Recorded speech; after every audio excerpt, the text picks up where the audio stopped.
네, 2번 들어갈게요. 2번 봅시다. 자, 예금자 보험제도에서 보험 가입자의 금융기관의 도덕적 해이가 발생할 수 있는 이유를 제시문 가에서 찾아 설명하고,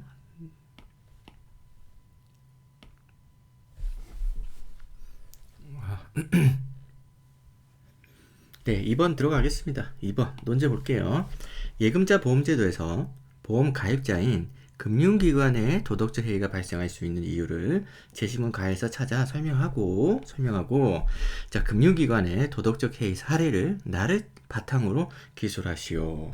그리고 이에 대한 해결 방안을 다와라를 참조하여 제시하시오라고 했습니다. 자, 우선은 제시문 가, 나, 다, 라 이렇게 네 개가 나오고요. 해결 방안이 이 두 개의 제시문에서 나오네요. 자, 예금자 보험제도가 뭔지 알아야 되는데 이건 제시문 내에 있는 문제입니다. 그래서 제시문을 읽어보면서 이것을 무엇인지 파악하는 것은 어렵지가 않아요. 그래서 우선은 천천히 한번 살펴보면서 문제를 봐야 이 제시문의 논제가 뭔지 정확하게 파악이 될 텐데, 우선 먼저 제시문 가를 읽어봐야 되겠습니다. 가부터 한번 볼게요.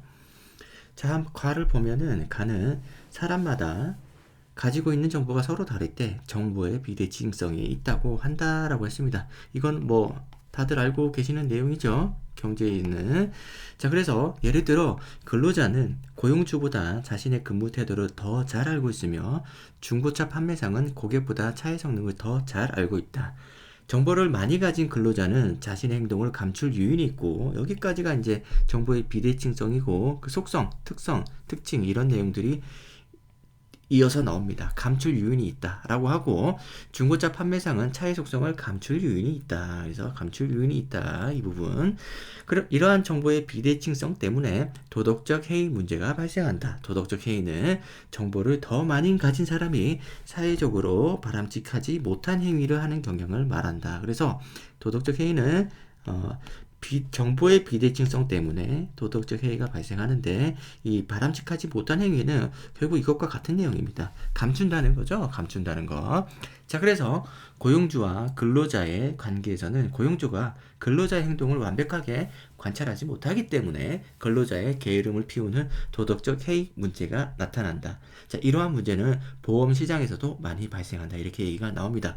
근데 이건 조금 약간 편향된 얘기인데, 고용주와 근로자 관계. 그래서 정보가 많은 사람이 적은 사람을 속이는 행위는 비단 이 방향으로만 가는 것도 아니고 이 방향으로만 가는 것도 아니에요. 서로 정보의 양에 따라서 감출 요인들이 있는데, 고용주는 고용주대로 근로자는 근로자대로 각각 도덕적 해이가 발생할 수 있습니다. 여기서는 사례가 하나만 나와서 이게 마치 근로자가 그죠? 게으름을 피우는 게 이게 도덕적 해이면서 고용주와 근로자 관계에서 고용주가 불리한 것처럼 얘기가 나오지만은 항상 그런 것만 아니다라는 것은, 이거 뭐 굳이 얘기할 필요는 없어요. 근데 이제 혹시 선입견이 만들어질까봐 얘기를 했습니다. 그래서 도덕적 해이는 그 뭐 갑을 관계가 아니고 다만 이제 정보의 비대칭성, 누가 더 많이 알고 있느냐, 거기서 오는 도덕적인 문제라고 볼 수 있겠습니다. 그래서 가는 뭔지 알겠죠, 그렇죠? 그래서 정보의 비대칭에 의해서 감출 요인, 그래서 도덕적 해이 다 설명이 됩니다. 이렇게 체크하면은 나머지 내용들 다 설명이 되죠. 자, 그 다음에 제시문 나를 읽어보면 나에서 이제 아까 논제에서 나온 예금자 보험제도가 나오죠. 예금자 보험제도. 금융회사가 영업정지나 파산 등으로 고객의 예금을 지급하지 못하면 해당 예금자의 가계생활이 불안정해지고 국가금융제도 안정성도 큰 타격을 입는다. 자, 이러한 사태를 방지하기 위해서 우리나라에서는 예금자 보험제도를 실행한다. 그러니까 한마디로 얘기하면 은행이 파산하면 그 돈 못 받잖아요. 근데 이거를 국가에서 보장해 준다는 거죠. 지금 한 5천만 원 정도 되는 걸로 알고 있는데 5천만 원까지 는 원금 그대로를 이렇게 되돌려 준다라는 겁니다. 그래서 우리 이제 부모님들이 이제 적금 통장 만드실 때 뭐 예금 통장이나 적금 통장 은행에 넣어두실 때 5천만 원 이상 안 넣어두는 경우가 있죠. 그렇습니다. 자, 이는 예금보험공사가 평소에 금융기관으로부터 보험료를 받아 기금을 적립한 후에 금융기관이 예금을 지급할 수 없게 되면, 그러니까 이 은행들이 이미 보험료를 낸다는 거예요. 자기가 망할 수도 있으니까 거기에 대한 담보를 보장을 받기 위해서, 그죠? 그래서 보험료를 내는데 이 금융기관이 예금을 지급할 수 없게 되면 일정 금액의 한도 내에서 예금 보험금을 지급하는 제도이다. 여러분들이 이제 이것도 조금 상식으로 알아두시면 좋은데, 보험료는 보험에 든 사람이 매달 얼마 이렇게 내듯이 이렇게 내는 거고, 보험금은 사고가 났을 때 꾸준히 평소에 보험료를 내다가 사고가 나면은 해당 보험회사에서 내가 사고 났으니까 거기에 대한 보험금이에요. 거기서부터 우리가 보상을 받는 거. 보상이 아니죠. 이걸 뭐라고 설명해야 되나? 보험금입니다. 우리가 이제 교통사고 나고 나면은 우리가 받는 것은 보험금이고, 우리가 이제 운전자가 매달 교통사고가 날지도 모르니까 보험료를 내죠. 이렇게 구분해 주셔야 되고, 자, 1인당 보험 여기죠? 1인당 보호 금액은 원금과 이자를 합하여 최고 5천만 원이며 초과 금액은 보호되지 않는다라고 하고 있습니다. 그래서 예전에 저도 어렸을 때는 왜 통장 하나만 해가지고 그냥 거기다 돈 다 넣어놓으면 되지, 왜 통장을 여러 개 만들까 궁금했는데, 이런 문제 때문입니다. 실제로 파산할 수도 있고요, 파산한 사례도 있습니다. 자, 그래서 1997년 외환위기로 여러 은행이 문을 닫으면서 금융시장이 불안감이 커졌다. 금융시장에. 그래서 이게 이제 그 은행만 망한다고 끝이 아니라 주변에 여러 경제 전반적인 영향을 끼치기 때문에 살려야 됩니다. 그래서 그런 부분이고, 정부는 금융시장의 혼란을 막기 위해 예금자 1인당 2천만 원이던 종전의 보장 한도를 높여서 2000년 말까지 한시적으로 예금의 원금 전액을 보장해 주기로 했다. 그죠? 아주 파격적인 그런 거죠. 그래서 원래 예금자 보험제도가 다수의 소액 예금자를 보호하되 부실 금융기관을 선택한 예금자에게도 책임을 묻는다는 차원에서 예금 전액이 아니라 일정 금액만을 보장하는 것이 원칙인데 이를 깬 것이다. 그러니까 지나치게, 그죠? 이자를 많이 주는 그런 은행에다가 돈을 많이 넣는 것은 방만한 예금자의 태도라는 거죠. 예금자의 방만한 태도라는 거죠. 왜냐하면 은행에 내가 이 돈을 넣어뒀을 때 이 은행이 100% 보장되는 게 아니라 위험이 있다는 것을 주의를 해야 되는데, 주의하지 않는 데 대한 책임을 물으려는 의도로 전액을, 그죠? 어느 정도까지, 조금만 보장을 해주지 다 보장해주지는 않는다는 거예요. 자, 그래서 그런 부분에서 의의가 있었는데, 외환위기 때문에 97년 외환위기 특별한 경우에 이거를 다 보장해준다라는 그 부분에 대한 비판이죠. 원칙을 깼다. 자, 외환위기에서 벗어난 2001년부터는 자, 1인당 5천만 원으로 보장 한도를 올렸는데, 이후 저축은행 부실 사태가 발생하면서, 저축은행은 금융권 중에서도 이제 신뢰도가, 그죠? 신뢰도 안정성이 1, 2, 3 이렇게 나눠지잖아요. 우리가 이제 1금융이라고 하기도 하고 2금융이라고 하기도 하고 3금융 이렇게 얘기도 하는데, 이 단계에서 1금융이 아니라는 거죠. 정확하게 모르겠습니다. 저축은행은 3금융인 것 같은데 확실히 모르겠어요. 아무튼 이게 신뢰도 차이죠. 안정성 차이죠. 여기 1금융은 우리가 잘 아는 대형 은행들을 얘기하는 거고, 2금융과 3금융은 뭐 좀 더 낮은 신뢰도가 좀 낮은 거죠. 그래서 이런 저축은행이나 이런 부분들이 금리가 이자가 높습니다. 아무래도 위험하니까 위험한 곳에 사람들이 돈을 맡기지 않겠습니까? 그래서 이자율이 높아요. 그러니까 같은 돈을 맡기더라도 이 3금융에 맡기는 게 이자가 가장 높겠죠. 근데 여기다가 너무 많은 돈을, 그죠? 5천만 원 이상을 함부로 맡겼다가 망하면은 못 받을 수도 있다라는 겁니다. 5천만 원 이상은 못 받을 수 있는 상황입니다. 그래서 보장한도를 낮춰야 한다는 주장이 제기되기도 하였다. 보장한도가 높으면 금융기관이 예금자 보호 제도에만 의존해 무분별하게 예금을 늘려서 부실하게 운영할 수 있다는 지적 때문이다. 이 부분이 내용적으로 설명해 줘야 되나 말아야 되나 되게 좀 고민이 되는데, 예를 들어서 3금융의 저축은행이 돈을 예금자로부터 돈을 받아서, 예를 들면은 뭐 1억이라고 합시다. 1억을 받아서 이자를 줘야 될 거 아니에요. 예를 들어서 아주 파격적으로 10%라고 합시다. 그럼 1억 1천만 원을 줘야 되는데, 2천만 원 어디서 벌겠어요? 어디서? 자, 우리가 상식적으로 생각하기에는, 대부분의 사람들이 생각하기에는 2천만 원은 기업이나, 그죠? 아니면은 가게에, 그죠? 10%가 아니라 예를 들면 15%의 이자를 받아서 대출을 해준다 이거예요. 빌려준다 이거예요. 그러면 5%가 남잖아요. 5%는 운영비로 가지고, 이 은행이 가지고 10%를 다시 돌려주는, 이런 식으로 운영을 하는 것뿐만 아니라 이 은행이 이거를 다 대출만 해주는 게 아니라 투자를 해요. 그러니까 이렇게 기업 가게에 대출해줬다가 기업 가게가 또 파산하면 못 받는 돈이 있을 수 있잖아요. 그렇게 되면 또 손실이 되기도 하지만 투자를 잘못하면 또 손실이 되기도 하거든요. 그런데 이 은행이 방만하게 운영해서 예를 들면은 10% 했더니 1억이 모이더라 이거예요. 근데 투자를 더 하고 싶어서 혹은 대출을 더 많이 해주고 싶어서 혹은 또 신뢰도가 낮은 사람들에게도 대출을 해서 돈을 많이 벌고 싶은 욕심에 이자를 갖다가 예를 들면 15%로 예금을 유치한다는 가정을 한번 해보세요. 15%로 유치를 하고, 그 다음에, 여기서 이제 투자의 수익률을 20%를 그러니까 예상을 한다고 생각하면, 이렇게 생각하고 15%를 이자를 줄 수도 있는 거죠. 그런데, 여기서 엄청나게 많은 돈이 한 20억이 들어왔다고 칩시다.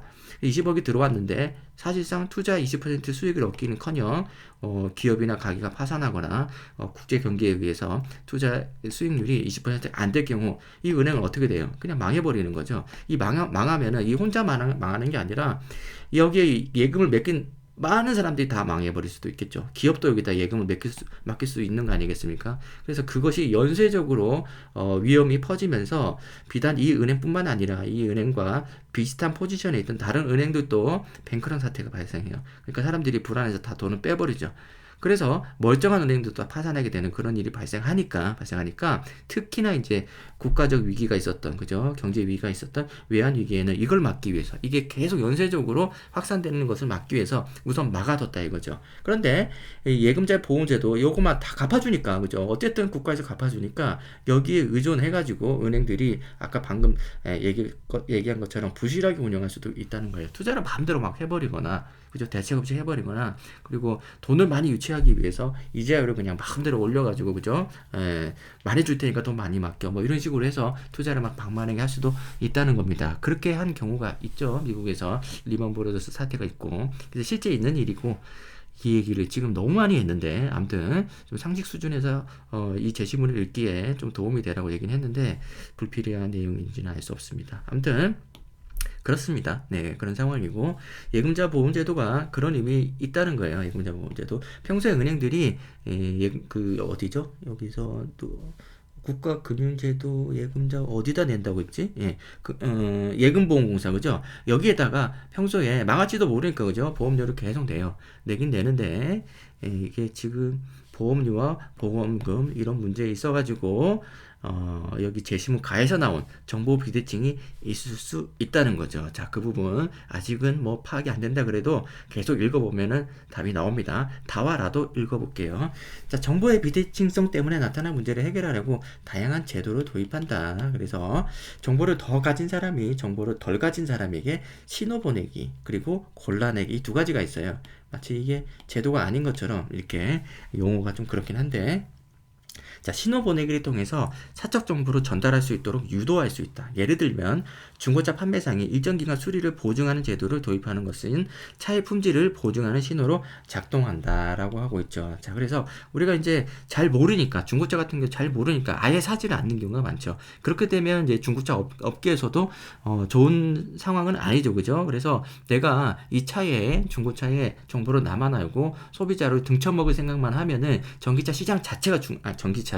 큰일 났네. 중고차 시장 자체가 죽는다는 겁니다. 그래서 이 중고차가 괜찮다는 것을 알려주기 위해서 중고차 보증 기간을 늘려주면 사람들이 괜찮은가 보다. 저 정도로 보장을 해준다 그러면 괜찮은가 보다라고 우리가 생각해 볼 수 있잖아요. 그러면서 중고차 시장 전체를 활성화시키는 그런 유리한 상황을 만들어낼 수 있다는 거죠. 그래서 정보를 나만 하는 게 아니라 서로 다 같이 할 수 있게 공개를 하는 거예요. 그것이 이제 신호 보내기라는 하나의 방법으로 가능하고 또한 정보를 덜 가진 사람은 정보를 더 가진 사람에게 골라내기를 통해 사적 정보를 공개하도록 유도할 수 있다. 그러니까 이 정보를 많이 가진 사람이 내 정보를 공개할 필요가 없는 경우도 있잖아요. 그런 경우에는 강제적으로 정보 내놔한다는 거죠. 그죠? 자, 예로 중고차를 구입하는 사람이 중고차 판매상에게 품질 검사서를 요구하거나 또 건강보험 회사가 가입자들에게 건강진단서를 요구하는 제도를 들 수 있다. 예를 들면 뭐 요즘에 많이 하는 암보험이라든지 임플란트, 치아보험 이런 거 있잖아요. 근데 내가 치과를 가기 전에 병원에 가면 진료 기록이 남으니까 치과를 가기 전에 이가 너무 아파가지고 이걸 임플란트를 해야 되겠어. 해야 되는데 이거 병원에 가면은 진료 기록이 남아서 보험을 못 드니까 되기 전에 빨리 이제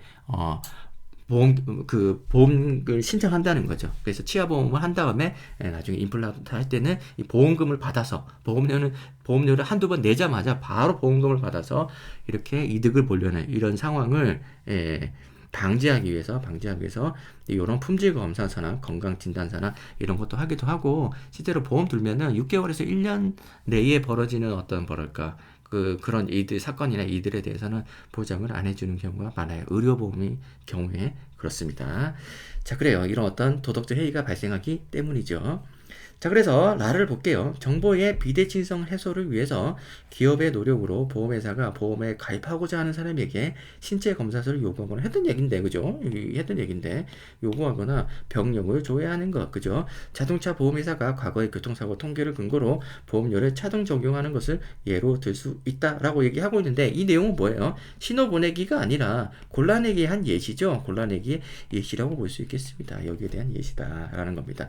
그래서 아까 1번에서도 얘기했지만은 다수의 제시문이 나오면은 해결 방안에 관련해서 두 개의 제시문이 나왔잖아요. 이 두 개의 제시문이 각각의 독립적인 의미를 가질 수도 있고요. 이것처럼 이 단순 예시가 되는 경우도 있다는 거죠. 단순 예시로 이렇게 쓰는 것은 예를 들면은 다가 논리적으로 상위에 있고 라는 그냥 단순히 이제 예시에 해당하는 이런 상황은 사실 좋은 문제 설계라고 보기는 좀 힘들어요. 힘든데 이렇게 나오는 건 좀 그렇긴 한데 출제 의도는 그렇습니다. 그래서 골라내기를 찾아달라라는 거죠. 그래서 논제를 이렇게 내지 말고 다에서 나온 제도에서 제도 중에서 라가 무엇인지를 찾아달라 뭐 이런 식으로 직접적으로 쓰면 좋은데 이렇게 그냥 이렇게 좀 가리고, 그죠? 의도를 가리고 제시한 거는 조금 아쉽습니다. 어찌됐든 문제 2번 자체는 그 의미 있는 문제는 아니고 그냥 한번 내용을 이해하는 수준에서 마무리 지어도 될 것 같아요. 한번 논제를 다시 보면서 답이 어떤 형태가 될지 한번 생각해 봅시다. 예금자 보험제도에서 보험 가입자인 금융기관의 도덕적 해이가 발생할 수 있는 이유를 제시문 가에서 찾아 설명하고, 그러니까 금융기관이 정보가 많은데 이 정보를 보증 어디라고 그랬죠? 아까 얘기했는데 예금보험공사에 숨기는 거죠. 그죠? 그럴 경우에 도덕적 해이가 발생할 수 있다는 거죠. 그래서 이것도 역시 좋지 않아요. 왜냐하면 보통 문제를 찾을 때는 제시문을 통째로 우리가 제시문 안에서 문제를 찾으라고 하지, 이런 식으로 어떤 단어를 주고 이거를 이런 식으로 풀어나가는 문제는 좋지 않습니다. 그래서 조금 아쉽고요. 흔치 않은 상황인데 이거를 가에서 찾아 설명하고, 그러니까 이것처럼 제시문 가에서 찾아 설명하고 이것처럼 이렇게 문제를 내는 경우가 많다는 거예요. 예를 들면 제시문 나에서 이런 어떤 도덕적 해이가 발생할 수 있는 이유를 가에서 찾아 설명하고 이런 식으로 나오지, 구체적으로 이런 예금자 보험제도에서 보험 가입자인 금융기관에 도덕적 해이가 이렇게 묻지는 않는다는 거예요. 보통의 경우는 제시문을 들어서 묻습니다. 아무튼 그래요. 그 다음에 금융기관의 도덕적 해이 사례를 나를 바탕으로 기술하시오. 실제 사례는 여기에 나와 있긴 하죠. 이렇게 해서 이 부분인데 빈약하게 나와 있어서 좀 아쉽습니다. 그래서 고작 이거 찾으라고, 그죠? 핵심적인 내용도 아니고, 핵심적인 예금자 보험제도에서 도덕적 해이가 발생할 수 있다. 그 얘기인데, 여기서 실제 문제는 이 부분에 하는 거잖아요. 예금자 보험제도만 의존해서 무분별하게 예금을 늘려서 부실하게 운영할 수 있다. 이 한 문장을 찾아달라고 지금 이렇게 논제를 쓴단 말이었죠. 좀 아쉽습니다. 그래서 해결 방안을 다와 라를 참조해서 제시하시오. 이 부분 또 찾아보면은 아까 얘기한 것처럼 라 찾아보니까 라는 그냥 제시문 다의 일부의 예시일 뿐이다 라는 거죠. 제 문제가 안 좋으니까 자꾸 말을 제가 절죠. 죄송합니다. 뭔가 말이 잘 안 나오는데 그래요. 답안으로 바로 넘어가겠습니다. 답안이 어떻게 나와있는지.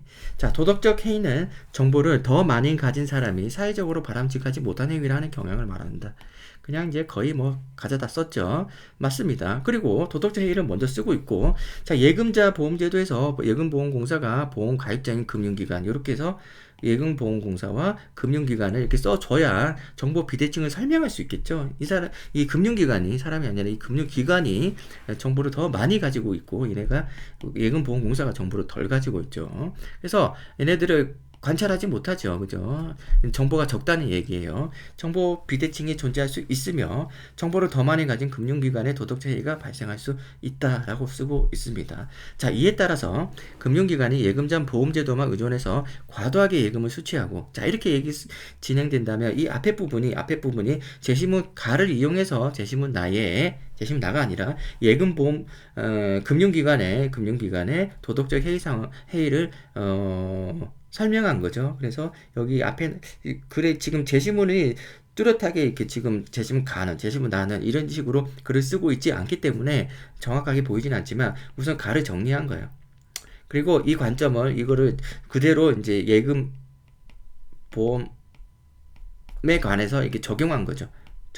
이 문제를 적용한 거죠. 지금 첫 번째 문장이 정보 비대칭, 도덕적 해이에 대해서 정리하고, 그 다음에 예금보험에 대해서 여기서 이 문제가 있다라는 것을 적용해서 쓰고 있습니다. 자, 그렇다면 이에 따라서 실제 사례가 나와줘야 되겠죠? 금융기관들이 예금자 보험제도만 의존하여 과도하게 예금을 수취하고, 수취한 예금을 부실하게 운영하여 이렇게 뭐 그대로 썼잖아요. 그래서 문제는 좋지 않습니다. 마지막 문장 그대로 쓴 거잖아요. 이런 문제 왜 내는지 모르겠어요. 아무튼 이렇게 하고, 이와 같은 문제는 정보를 덜 가진 예금보험공사가 골라내기를 한다는 거죠. 통해서 해결할 수 있다. 이제 대안을 쓰고 있어요. 예금보험공사는 금융기관에게 재무상태 자료를 요구 조사하거나, 이것도 역시 좀 그래요. 무분별하게 예금을 늘려 부실하게 운영하는 금융기관들에게 보험료를 차등 적용함으로써 도덕적 해이 문제를 해결할 수 있다. 이거 지금 너무 심하지 않습니까? 그래서 자료를 요구하거나 재무상태라는 말은 뭐 이렇게 우리가 생략해도 되고요. 제시문이 없으니까 자료를 요구하거나 보험료를 차등 적용한다. 뭐 이런 얘기는 여기 제시문에 있는 내용 그대로 쓰고 있는 거잖아요. 어디 갔냐? 여기 뭐 자료를 요구하거나 뭐 이거 요구하거나 보험료 차등 적용, 아니 이렇게 답안을 쓰라고 문제를 이렇게 낸다는 게 고작 이거 물어보려고 이 답안을 지금 요구하려고 이런 문제를 낸다는 게 너무 좀 아쉽죠, 그죠? 그래서 이번 문제는 매우 좀 수준이 떨어지는 문제다라고 볼 수 있겠습니다. 그런데 우리 동국대 지원하는 학생들은 적응해야 돼요. 이런 식으로 계속 일관되게 문제를 내고 있기 때문에 문제 간의 편차가 매우 심해요. 1번 문제는 좋았거든요. 그리고 2번 문제는 형편없거든요. 3번 문제는 또 매우 좋습니다. 그래서 적응을 좀 해주셔야 됩니다. 그래서 동국대 응시하시는 학생들은 문제 많이 풀어보셔야 됩니다. 문제도 많아요, 동국대는. 아무튼 2번 문제 이렇게 정리하고 3번으로 넘어가 보겠습니다. 네.